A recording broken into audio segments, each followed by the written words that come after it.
Hello everyone, in this video I will show you how to create a poll in WhatsApp group.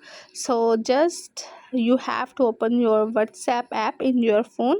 After that, let me find a group here where I want to create a WhatsApp poll.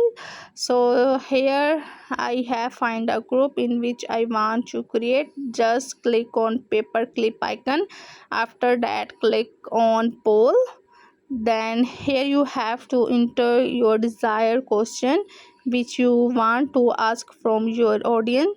So just let me fill it. Now here you can allow multiple answer option by click on it.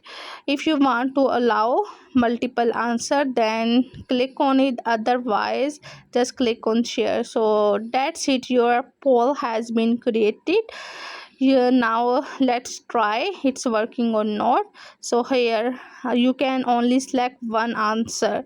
If you have create a wrong poll, then you can delete this poll from everyone and you can create another poll.